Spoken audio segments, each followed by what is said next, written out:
Folks, free agent frenzy is almost over for most teams. A lot of squads have more or less filled out the bottom of their rosters, or maybe even signed one or two major free agents, maybe made a trade or two. For the Jets, it's been a quiet offseason, but there are still a few names of interest that maybe the Jets might be investigating. We'll take a look at which of these free agents are actually worth pursuing, and which ones have big red flags to say stay away. All coming up on tonight's episode of Locked On Winnipeg Jets. You're Locked On the Hockey Jets, your daily podcast on the Winnipeg Jets. Part of the Locked On Podcast Network, your team every day.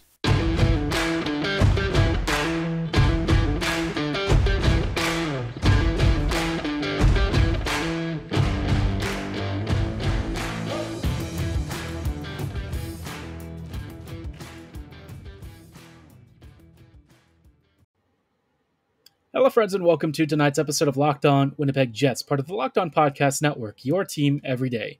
I'm your host, Harrison Lee, an avid Winnipeg Jets fan and an online blogger. You can follow me on Twitter at HLivingLoco and at LO_Winnipeg Jets. Thank you for choosing to make Locked On Jets your first listen of the day, every day. If you like what you're hearing, be sure to like, follow, and subscribe on your favorite podcasting platform of choice, including Apple, Spotify, Google, Megaphone, Odyssey, and YouTube. Doing so is completely free of charge and ensures you never miss another episode. But most of all, we just really love and appreciate your support. On tonight's episode, I thought I would go to the bottom of the free agency group and take a look at what players are still remaining, which ones the Jets might be after, and honestly, if there's anyone even worth signing off the list. There are a few RFAs on this list, maybe guys that the Jets might consider trading for. Maybe it's a little bit too expensive. We'll see which of those guys are actually worth pursuing, but first, let's start off with some UFAs. In terms of defenders, obviously the Jets' blue line is a little bit ragged. It's not been great over the past couple of years, and there is one particular player that actually would potentially have some connections to Rick Bowness. Maybe they are considering reaching out to this guy, and I'm of course talking about John Klingberg. Now, John is 30 at this stage of his career, and at one point Klingberg was one of the most exciting, fun, dynamic right-handed defenders. A great shot, excellent passing. His lateral skating and agility were fantastic, and he was super fun and dynamic. Ever since he's kind of, aged out a little bit, it's been clear that Klingberg just really isn't like an elite number one defender. Honestly, he's probably more in the modest second pairing bracket now. His scoring and his offensive production don't really line up with somebody who you're looking for on your top pairing. His defensive impacts and shot impacts, they are both pretty mediocre, to be honest, at this stage. And so, his last contract was a pretty big deal. It was for 7 years, and he made quite a bit of cash. The last couple of seasons, he had around $6 million in salary. Of course, they kind of backloaded the deal, and his cap hit was around $4.25 million or so per season, which, when it was in his prime, was pretty decent. But at this stage, what you're getting with Klingberg, I would say he probably more comfortably fits somewhere in the $3 to $3.5 million at most defender category. But I think the problem is he's going to want a lot of money. And I think, with him, you have a lot of risks in terms of age-related decline and honestly just his overall impact on the game. I think the Jets would basically be buying another Neil Pionk, although with Pionk, I think his issues tend to be some structural things in his game over the years that kind of put him in a really tough spot. With Klingberg, I think he's just gotten older, and it's just clear that, with the additional responsibility that he was given and, the amount that was resting on his shoulders, he just didn't really live up to the billing of the kind of defender that you would be expecting for, paying closer to $4.5 million or so. Again, like the contract before, it wasn't terrible, but now as a free agent, still in an age bracket that's pretty decent for pretty big extensions. I just can't really see Klingberg really being the guy that I would want the Jets to pursue. I know that the right side is on the rougher end, but I don't really think John, for me, fits the kind of player that I want the Jets to pursue. I think the archetype that he used to be, yes, a really fun puck-moving two-way defender with a great shot and really sharp offensive instincts. I can sacrifice some defensive impact if it means somebody who's got really excellent offensive ability and creativity. But that's no longer Klingberg. It used to be, but just these days, not so much. Looking ahead to some, forward options, of course, the big one still remaining for me is Sonny Milano. I don't know why Milano hasn't been signed yet. there must be some negotiations on the back end with at least one team because Danton Heinen just got signed with Pittsburgh. Apparently, per Ken Wiebe, the Jets had actually been in on Heinen and offered him a more lucrative contract than what the Penguins were offering. But I think with Heinen, he was just kind of looking to go back to the Penguins. This is like a team that he's comfortable with. He knows he gets ice time with. And honestly, they're one of the top playoff teams. Mike Sullivan has an ability to make that squad look really good. So even though the Jets and several other teams offered him more money, I just think relocating from a squad like Pittsburgh for him was maybe a little bit too much to ask, which is kind of why Milano leaving the Ducks puts the Jets in a better spot, I think. I think Sonny would be a great fit for this team. He could easily slide in somewhere into the middle six. And, based on his transition game and his play driving ability, I think that there's a really good player there. I would not mind signing him for like 4 or so years. Maybe give him like $4 to $4.5 million. It's a little pricey for a player that maybe some people might overlook and think is just a depth guy, but I can promise you he's probably more in like the Andrew Kopp tier of player, which for the Jets would be awesome. I think Milano could be a really useful asset for whatever remains of this playoff window. I got to be honest, I think the Jets are trying to still make it, despite just running it back with by and large the same roster.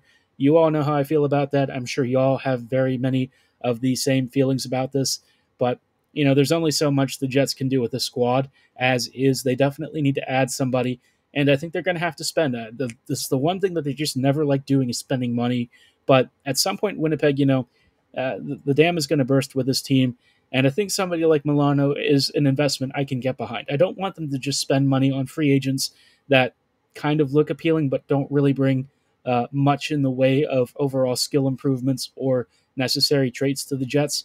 I am in favor of spending money on players who are just good. If you're going to sign somebody, and if you're insistent on trying to make the playoffs, you've got to bring somebody like Sonny into the fold, because otherwise this group as is just isn't going to get it done.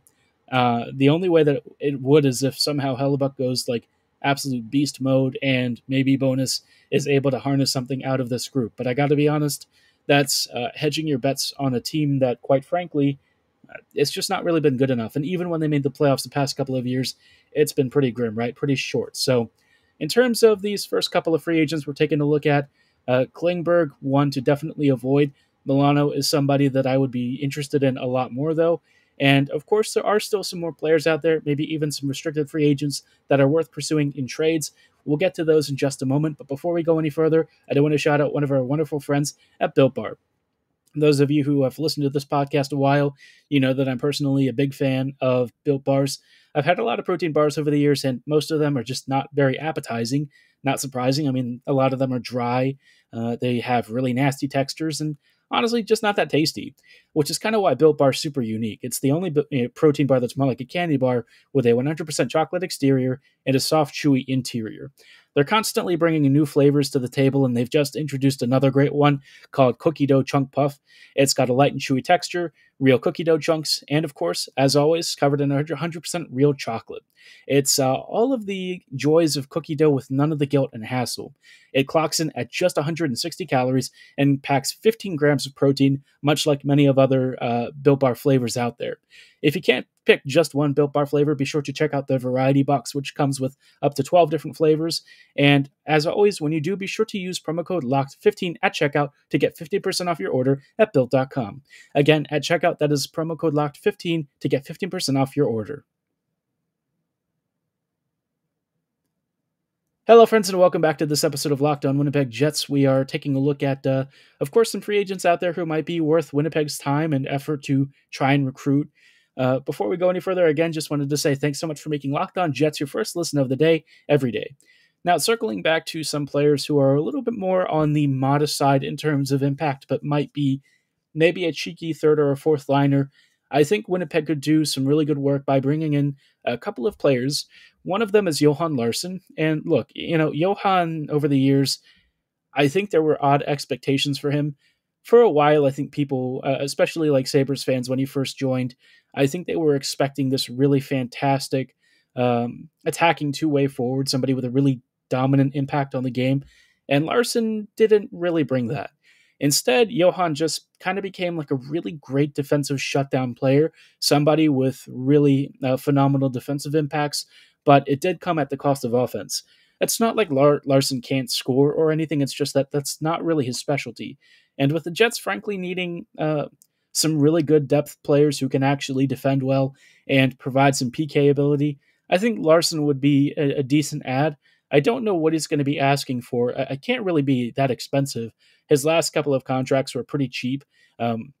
His last deal was for like 2 years at $2.8 million. And if the Jets got him on something similar, I wouldn't really be upset with that.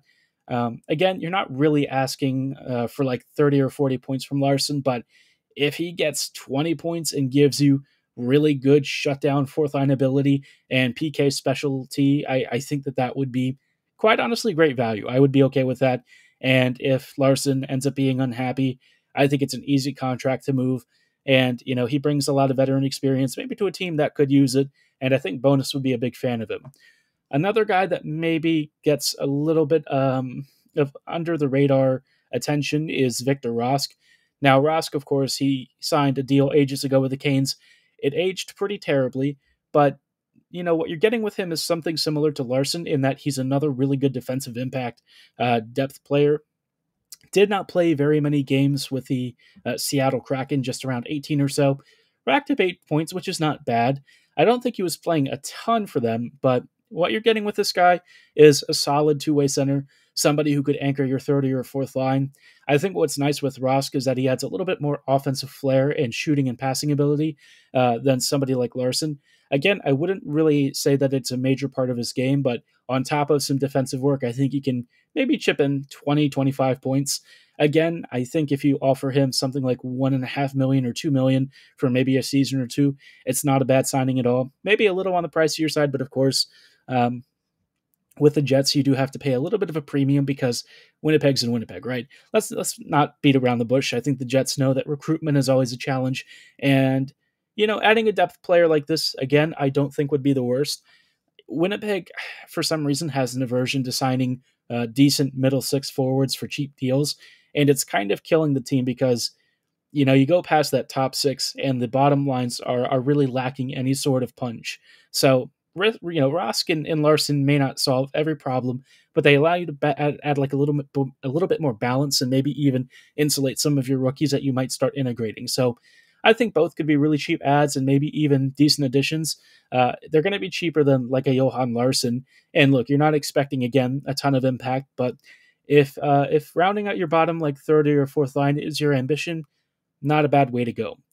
If you're wanting to get a little bit more spendier and looking for somebody who actually racked up a pretty decent chunk of points in his season with the Pittsburgh Penguins, Erod Evan Rodriguez would be a very interesting signing. He's going to be looking for a pretty pricey contract extension. I would imagine something around $4 million or so, maybe a little bit more than that is probably what Rodriguez would be asking for. And in this case, it's kind of like in the same vein of like Sonny Milano. I would rather prefer Milano just because I think his traits and what he can bring to the game might be a little bit more effective, especially in terms of like transition play. Erod is a better finisher, though. He's just had a monster season relative to what you were expecting from him. They basically got him for nothing, just 1 year at $1 million, and he had 40, 42 points, something like that in 80-ish games. So Rodriguez would be again a really pricey addition, but like if you want a little bit more goal punch in your middle six, and you think you're trying to contend, especially for the Jets, because Winnipeg for some reason thinks that this is an option for them to compete, then you would have to add somebody like Rodriguez. I think that his scoring touch and his playmaking ability down low and near the slot would make him an intriguing option. I don't know if it's my first port of call just because, again, he'll probably be looking for a pretty decent chunk of salary, but it could be worse, right? I think it's a guy that would fit the Jets profile and certainly does address a need in terms of some finishing ability outside of the top six.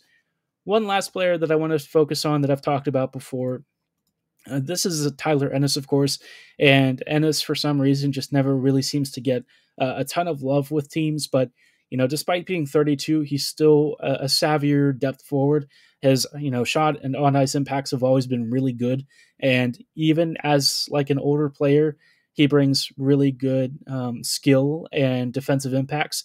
He's got great passing. He's not the fastest player, but I think he's very effective in understanding how to position himself.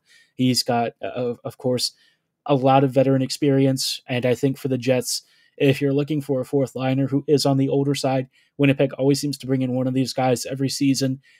Ennis would be my choice. He's a little bit smaller, but he's crafty. He can, operate in tight spaces. And I think for what the Jets are looking for out of a veteran center, I think he'd be a great fit. And honestly, he'd probably be pretty cheap. So keep an eye out to see if Tyler Ennis signs anywhere or if he actually finally retires. It'd be a shame. I would hope that he sticks around a little bit longer, but he has played a lot of games over the years, and maybe he just wants to hang up the skates and enjoy a nice retirement. But in just a little bit, we'll focus on some RFAs who might also be worth investigating. These guys, though, are going to be a little bit tricky because they are going to require the Jets to make a trade, and maybe one or two of them are not really worth what their teams might be asking. All of this coming right up in just a little bit. Hello, friends, and welcome back to these closing thoughts on tonight's episode of Locked On Winnipeg Jets. We are taking a look at, free agents and players that are still available on the market, but, obviously the Jets haven't been super active in free agency. It's been a little bit quiet, but there are still some decent players available. We've talked about undrafted free or unrestricted free agents. Now we're taking a look at the restricted free agents. These guys, they might still be involved in negotiations with their teams, but maybe the Jets could offer a trade package for at least one of them that would interest at least one of these teams. The first player that I want to talk about, who is my personal pick to pursue, is Jesper Bratt. Bratt is a monster top six forward. He is one of New Jersey's best players. And I think if you're looking at a guy who could really fortify Winnipeg's scoring wings and offer like a pretty prolific shot creator, Bratt is it. I don't know what his transition game is like, but I know in terms of like his offensive creation, he's just a monster. And in terms of finishing talent, he brings loads. I think Bratt would probably be a little bit on the pricey side. I think his next contract extension has to be at least like $5.5 million plus. It probably would end up somewhere around 6 to 6.5 is my guess. Would he be worth it? I honestly would be interested to see. I think Bratt is an awesome player, and I think despite playing on a Devils squad that does have a little bit of a lack of talent up front, he did have a monster season last year, almost a point per game. And for the Jets, maybe he even starts pushing more towards Kyle Connor money. I think he does actually have a pretty decent track record of success. So if the Jets were to commit, 6.5 plus to him, I think they'd actually get the value out of it. And he's also like 23, so you're getting a really talented young forward. This is kind of the interesting thing, is where you're wondering if a Pierre-Luc Dubois plus like a really good prospect or something might be a trade package you could swing for him. Now, I don't really think that this is terribly realistic.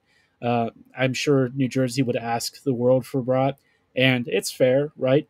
You're looking for a really good return if you can't sign him, but I think their most likely outcome is to get him extended to a long-term contract. I think Bratt enjoys playing for the Devils, and so long as he just gets paid a pretty hefty chunk, I think he can't really be too upset with that. So in a dream scenario, Bratt comes to the Jets, but without making a pretty large trade package. Probably not going to be the kind of acquisition we can expect anytime soon. Another player who I think might be asking for a decent sum of cash, but might not really be worth it, is Martin Necas. Unlike Bratt, Necas doesn't really have the kind of track record of success that I would think you would want to be committing a lot of term and money to. I think like a 2 or 3 year show me deal is probably more in the wheelhouse of what I'd be offering him. The thing with Necas, though, is that, there are questions about his ability to be a play driver.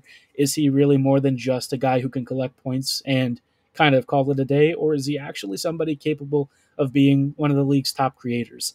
At times, he has shown that he is a very good player around the slot area. He has great vision in passing, a pretty nasty shot, and he can be elusive in space. But, in terms of consistency, it's really not been there, and there are some serious questions about his ability to be a positive influence at either end of the ice. So Necas, for me, is the kind of player the Jets might be after if they were trying to trade Dubois to like a Carolina Hurricanes team looking for a rental, and, Necas would be the prospect offered back.